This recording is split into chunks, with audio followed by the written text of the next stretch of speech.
So what about ball position? I kind of feel like got it stuck in my head, right or wrong, I don't know. Mm-hmm. But, I will push right like that. So I have it in my head that ball position is helping me keep it straighter. Yeah. Okay. And I've kind of explored a bunch of different paths. That's where I've landed. Yep. And I was like exploring club face control versus swing path, all that business. And for some reason, I feel like after hitting 1,000 balls, as I move it further up with my longer irons, and then ultimately at my driver. Actually, that was the trigger. The golf tech guy was watching me hit my driver, and I had it set probably here. And he asked me to put it like right up here, like, and I was shocked at how, like, I always heard from front of the stance, but like it was way up there. So I play mine here. Your driver? Yep. Yeah, for sure. And I think that was the trigger. And then what I realized is with my 7, as I move up the clubs, then I started moving it up like about an inch or 2. Okay. And I felt like it was doing relatively good things. That's why Good. you see me put the 5 with my 5 iron. Yep. I'm off center by 2 inches. Okay, let me take a look and see where you're at with that. So stay in your stance. I'll have a little chat here. So if we've got the middle of your stance here, okay, that's your pitching wedge, your sand wedge, probably even your 9 iron. All right, that's where we want to be, middle of the stance. Nothing goes this way. I never want you to have it back of the stance unless you're in the trees punching out, okay? Or you're in Ireland trying to hit it like this. So again, we got 9 iron here. You probably got your driver, your fairway wood up here. So it's up to you where you feel comfortable playing it within this box. And unless I see some weird stuff, I rarely change the ball position. If you start hitting it to the right, we'll move it up a little bit. If it's always to the left, we'll move it back a little bit. That's kind of the steering wheel engaged for the whole thing. But I think that the shallowness, you can tell by these divots here, and the block to the right, they're the same thing. Shallow and into out's the same thing. And that has a little bit more to do with how you use your body, how your pivot's going. So let's hit a couple more and I'll jump into that. Is the pivot and the turn is going to be your lesson today. So stance width, about a basketball between your feet. If it gets too wide, we can get too shallow.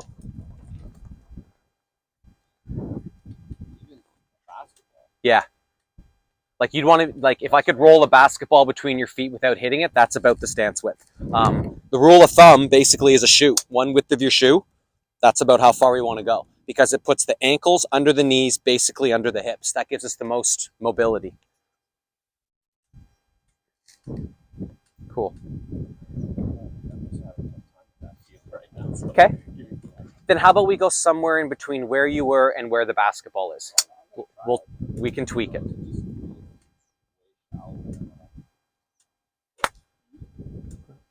We can tweak it.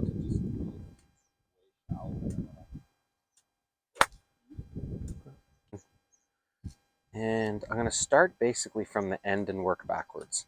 So as you come through the shot, your golf club kind of passes your body. It starts coming out the end without us seeing a full back, right? And then all of a sudden we get this elbow coming out, right? So that arm right there in that funky bend like this means that the grip ended up being too close to you on the way through. And that happens when the arms pass the middle of your body without your body kind of leading the way, right? So what I want to look at today is, when we get right to here, it gives me the look that you've got one leg. So your hips are square, your knees have the same bend, you've kind of brought it back to setup. That's supposed to happen with your arm, even with the ground, back up here. So that's where I want to see the knees into their one leg look. I'm not following that term. Okay, no sweat. So when you set up, your knees have the same bend and your hips are square to your target line because it looks like you've got one leg, right? So as you go back this way, there's the change, hip turn, knee bend. I can see both legs. And I want to try and find a way today to get back to this one leg look with the arms and clubs still in the air. Still in the air. Yeah. I see. On the back. On the backswing. On the downswing right here. So instead of the arms and club traveling at a higher rate than the body turn, I want to try and go from here. How do we get the legs to start turning first? And try to get the legs back into a bit of a look where, that they get here with your glove and your club still above your waist. anywhere still above your waist. But the fact that your arms are this far ahead of the game relative to your body, that's when the arms start to pull in close to you. They're going around your body like this, and we get that, they called it a chicken wing look, right? 100%. So we're going to focus on a couple different things today. One being the middle of you, like if you had a jacket on with a zipper, that's your midline. We'll talk about your midline, and then we're going to talk about the leg action, okay? So talking about your midline, first of all, when I set up to my shot, I'm just going to get the camera angle in here. So when I set up to the shot, I bring my arms and club to the right of me, right? It's the right of my midline. I don't want my arms and club to catch up to that midline until there, when the ball's gone. And you can see from that view there that if I keep turning that midline through to the target and my arms catch up, see how you don't see my arms? Then you see club and you actually don't see that happening. That's only happening because it goes past you, which is great from the bunker. Like if we're in a bunker shot, we want to get that club past us all day, which is why chicken wings are good over there. But if we can feel that from here, that you're using your legs and your knees and your thighs to start turning toward the target, that's carrying your midline this way, and the club doesn't catch up to it till later. And that's where we're going to start getting some steeper shots into the ground, right? The club's going to hit the ground much harder, right? But it's also going to be able to control the club face. The second that the club face catches up to here, it closes down. And so since the ball's already in the air, I really don't care that it closes down over there. So your club face control and the path of your swing is totally related to how you move the zipper of your midline, right? So if I were to go from here and not move my body in the downswing, that's what's giving me the inside out shallow stuff. There's your push, there's your very thin divots. If I did the opposite, I left this back here and turned my midline forever, by the time this comes down, it's going to be steep and way more in front of the ball. There's the relationship. Shallow, like the airplane trying to hit the runway and lands before the runway, too shallow, right? That's these divots. That's the club getting too close to the ground too early. And as I mentioned, you get your one leg look when the club is like a foot from the ball. So let me jump in there for a sec. Let's talk about this from your perspective. Go ahead. So take it up the top and just stop. Okay, so from here, bring your body back into where its setup position was. Yep, turn, turn. Okay, right there. So now your arms and club are above your waist, but you got your legs back to square. Yeah. Okay, back up to the top again. Okay, loosen up the upper body, and I'm gonna move you here, you ready? Yeah, big turns. When this bends out and that one gets straighter, right, that's what gives us the look of the rotation. That's what you just did there. That's the feel that you want to initiate on the downswing. Perfect. Right? Yes. But like, I mean, that's just kind of guiding you a little bit. But if you thought about your midline zipper, if you felt as though that whatever you had to do to turn this thing past the golf ball, right, you'll start to do it with your legs and your chest and your hips. You get your hip turn and your rotation and all that stuff. But if your arms are racing the club back down to the ball, you don't have time to do it. You're actually not able to do it because, like, if I'm muscling this down, the rest of my body's freezing to support that motion. So that's why I'm trying to get the arms a little looser so they're not too active too early.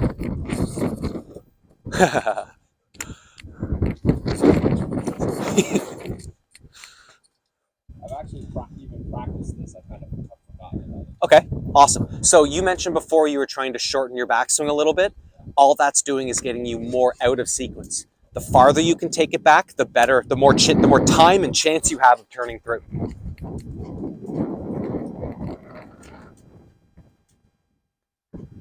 Yeah.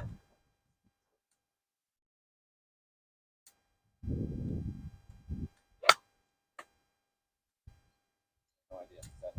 I don't know if It's all good. Well, I don't know what it's going to feel like for you. Since you've never done it, you don't know either. So, yep, that looked fine. That looked totally fine. If we can kind of get an idea of where you're going to end up in the finish, right? I want you to feel for this shot for a little bit that you're trying to get your body square to the target with your arms out here in front of you. And that's where I want you to feel like you end it, right? So it's going to be an abbreviated finish to get the sequence to start. Stand right here in front of me so you can see this. But, you know, I want you to almost feel as though that you're finishing up like Mo Norman did.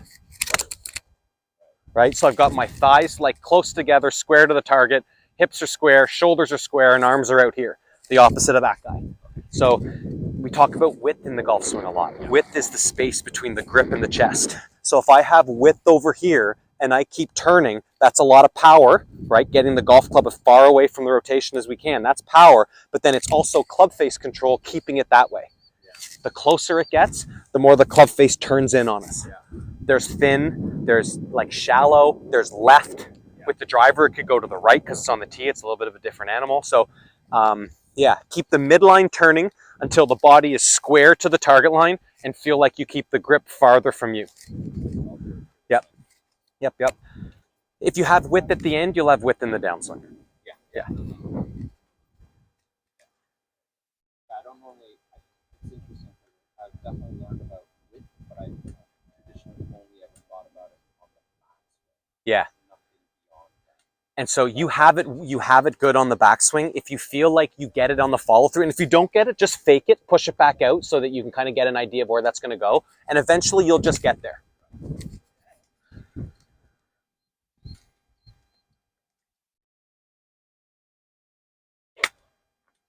And yeah, so not bad. One more time, same shot, but hold your finish.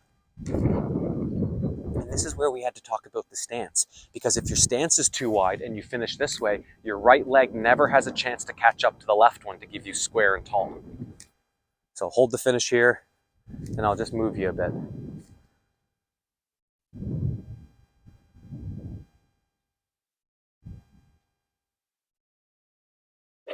Hold it. Guys, Sorry. all good. It feels bad. You want me to hold the finish? Yeah, just get there and hold it. So one thing with your grip, though, I mean, I don't want to change too much of your grip, but we need to have these two fingers touching, well, this finger especially. It's got to touch rubber, not leather. Is that right? Yeah, so it's like I can interlock, I can overlap, but I need to make sure that the bottom three fingers are touching the grip and not touching my hand. My hand. Yeah. Oops. If you ever wanted to kind of like think about your grip and like, hey, am I good or am I not? I'd love to see you turn the hand more over so you can see the entire rooster when you look down. You want a stronger grip? Oh, for sure. We've called it like weak, neutral, and strong. It's like garbage, and okay. Right? Like if you talk to people in the gym lifting weights, they'd never talk about weak and neutral. They just say that's terrible. Yeah. Right? So if this was like a suitcase or a briefcase, how would you grab the club from here? Okay, thumb on top. Would never change that. So it might feel like it fits more in the fingers down here than in the middle of your hand, but like all that's going to do is kind of give you a different curve. It might go higher, might fade a little bit, but the bottom hand's important. Make sure that, you know, you've got all those fingers we talked about on the grip. Okay, so all the way through and hold it.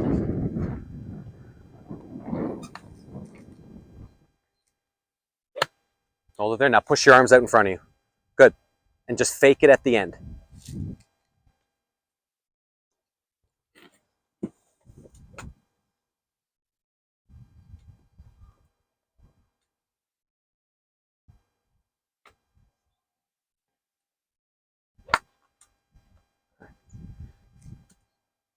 So give me a practice swing. Hold it and hold the finish at the end of a practice swing.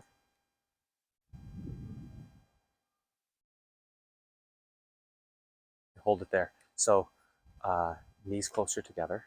See how they're still far apart? That's the stance being too wide. Yeah. So my finish is here. I've got my legs close together and I'm standing as tall as I can stand. But if you finish your swing and you've got some bend and you know the hips are kind of back and it's almost looking like you just bowled, right? That type of finish means that you swung your arms around you. Right? So I want it to feel like I take my club back and I try and get my midline facing the target and tall before my arms come through. That's a sequence idea. Now, I want to build a touch of confidence with you for a sec, so we're going to do this.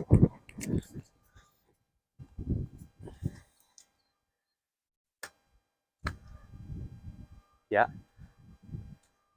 Your backswing looks good. Yeah, no, it's just I'm getting used to this narrowness, that's all. Okay. Like it is a big deal change. Totally. Mm-hmm. But I hope I explained why that we wanted to do that. I get, I'm with you on the theory. 100%. Yep. That now, for me, in my head, it's now, okay, just I'm going to practice the shit out of this. Good job. Try to get comfortable with it. Good job.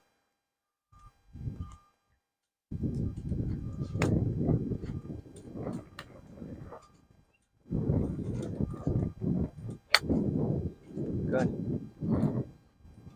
So like the cues at the end being like turned and tall, you want your arms to finish below your neck. This idea that we have to finish with the club up here messes up our speed and release at the bottom. And you'll notice nowadays there's not, like, every great iron player almost looks like they saw off their finish and they finish lower and shorter. But they've let all the energy out into the ball. They've dumped the club into the divot that slows the club down. Like Dustin's finish and Tommy Fleetwood's finish, great images for you. If you want to watch those guys on YouTube, that's how I want you to finish your swing.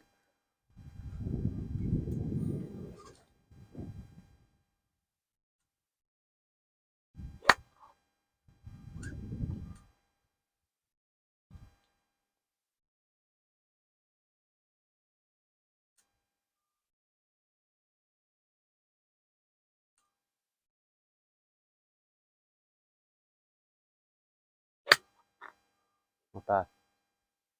There you go. Push it out. So every ball that goes to the right, you'll notice that you finish with your glove close to you. Yeah. And the more you can feel like the glove is trying to get away from you into the finish, it's going to change your ball flight.